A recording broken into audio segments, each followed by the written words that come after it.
क्या बौद्ध धर्म में अगर कोई उतार आया तो क्या सुधार नहीं आया होगा? पक्का आया होगा। क्या हिंदू धर्म के वर्चस्व के आगे अन्य धर्म जो बौद्ध और जैन थे, क्या उन्हें अपनी सुधारात्मक चिंता नहीं हुई होगी? पक्का हुई होगी। जैसे उत्तर वैदिक काल के बाद जैन और बौद्ध के चलते ब्राह्मण संस्कृति को चैलेंज मिला और ब्राह्मण संस्कृति ने अपने में सुधार किया ना।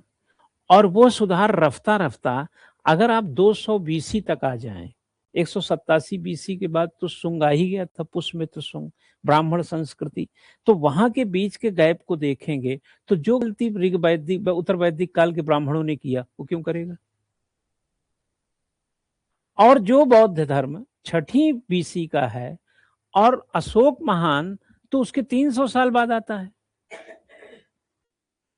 तब तक वर्चस्व भी बढ़ा लेकिन कुछ खराबियां भी आई होंगी।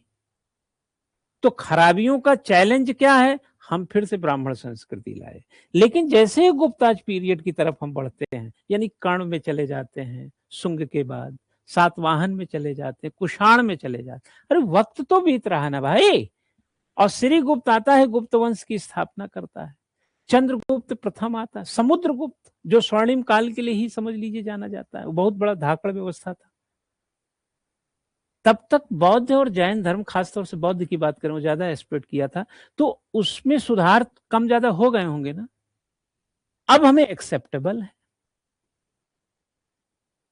यह पता चलता है, इन बातों से यह पता चलता है कि चंद्रगुप्त द्वितीय यानी विक्रमादित्य जिसको कहते हैं, वहां तक आते आते अगर कला एवं संस्कृति की दृष्टि से हिंदू के प्लस बौद्ध और जैन का भी समावेशन हुआ, तो इसका मतलब यह है कि बौद्ध और जैन कुछ हिंदू जैसे और हिंदू विचारधारा कुछ बौद्ध और जैन जैसी सम्मिश्रण हुआ होगा।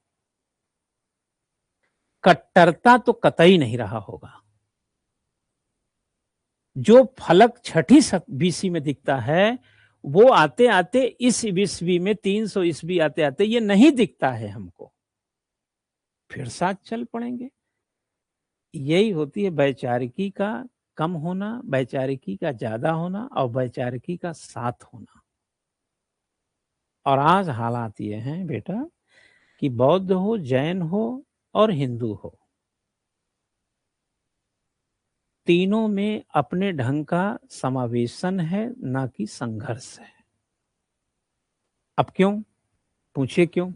आगे जब मध्यकाल की तरफ बढ़ेंगे आप, मोहम्मद बिन कासिम आएगा, सिंध पे आक्रमण करेगा। 1000 बीसी, 711-12 की बात बता रहे हैं। उसके बाद आएंगे तो आप 1000 बीसी के आसपास आएंगे, बीसी कह रहा हूं, ईस्वी में गजनवी आएगा। आप मुझे बता सकते हैं, हिंदुओं का मंदिर तोड़ा, पूजा स्थल तोड़े, लूटपाट किया, XYZ, आप जितने भी, चाहे सांची का स्तूप की बात करें, दिलवाड़ा मंदिर की बात करें, चाहे अजंता एलोरा की बात करें, जो भी अशोक के टाइम में दुनिया भर की चीजें लगी, उसको कौन काल कलायित किया होगा, कौन नष्ट किया होगा? हिंदू तो बिल्कुल नहीं करेगा। बल्कि बौद्ध और जैन के संरक्षक ही हिंदू थे। और हकीकत एक और है, बौद्ध और जैन जो थे हिंदू ही थे। महावीर कौन थे? क्षत्रिय थे। गौतम बुद्ध कौन थे? क्षत्रिय थे। ये एक विचार था, किसके खिलाफ? ब्राह्मण संस्कृति के खिलाफ। और एक खास बात आप बताएं, उस ब्राह्मण संस्कृति में ऋग वैदिक वाली संस्कृति मत शामिल करिएगा। लेटरल वैदिक पीरियड 1000 बीसी से 600 साल के बीच वाली, 600 बीसी के बीच वाली, और उसमें भी सबको शामिल मत करो। ये जब अथर्ववेद तक आने लगा, कर्मकांड, जादू टोना, फलाना ढिमका, इसमें उसमें, जब समाज बहुत पचपचा गया, अब एक नजरिए से देखिए, जितने भी उस समय के उत्तर वैदिक समर्थक लोग थे, गौतम बुद्ध आंखों में खटके होंगे कि नहीं? खटके होंगे। लेकिन उन्हीं का आंखों में बसाने वाला कौन था? अजात शत्रु का नाम सुने हैं ना? पित्त हंता वंश था लेकिन जैन धर्म का समर्थक था। कौटिल्य का नाम सुना ना आपने? कौटिल्य से बड़ा ब्राह्मण कहाँ मिलेगा देश में? चाणक्य वही है, दिमागदार वही है, सत्ता के इर्द गिर्द चलने वाला महारथी वही है। आज जब चाणक्य का नाम लेते हैं तो सबसे ज्यादा जो है बुद्धिमान और कुटिलता की बात करते हैं। आप जरा सोचिए कि उस चंद्रगुप्त के रहते हुए, उस चाणक्य के रहते चंद्रगुप्त मौर्य ने जैन धर्म को संरक्षण दिया। गौर करिएगा बात को। उस मजबूत ज्ञानी ब्राह्मण के साथ रहते चंद्रगुप्त, जिसको उसने खुद शासक बनाया, वह जैन धर्म का सपोर्टर होता है, समर्थक, संरक्षण देता है। और यह स्वीकार्य है। आप बिंबिसार को छोड़ दीजिए, बिंदुसार को चंद्रगुप्त, बिंबिसार उधर मिलेगा अजात शत्रु के टाइम में, यहां बिंदुसार मिलेगा, अशोक का पिता और चंद्रगुप्त मौर्य का बेटा। अशोक की तरफ आइए, यहां पर भी चाणक्य है।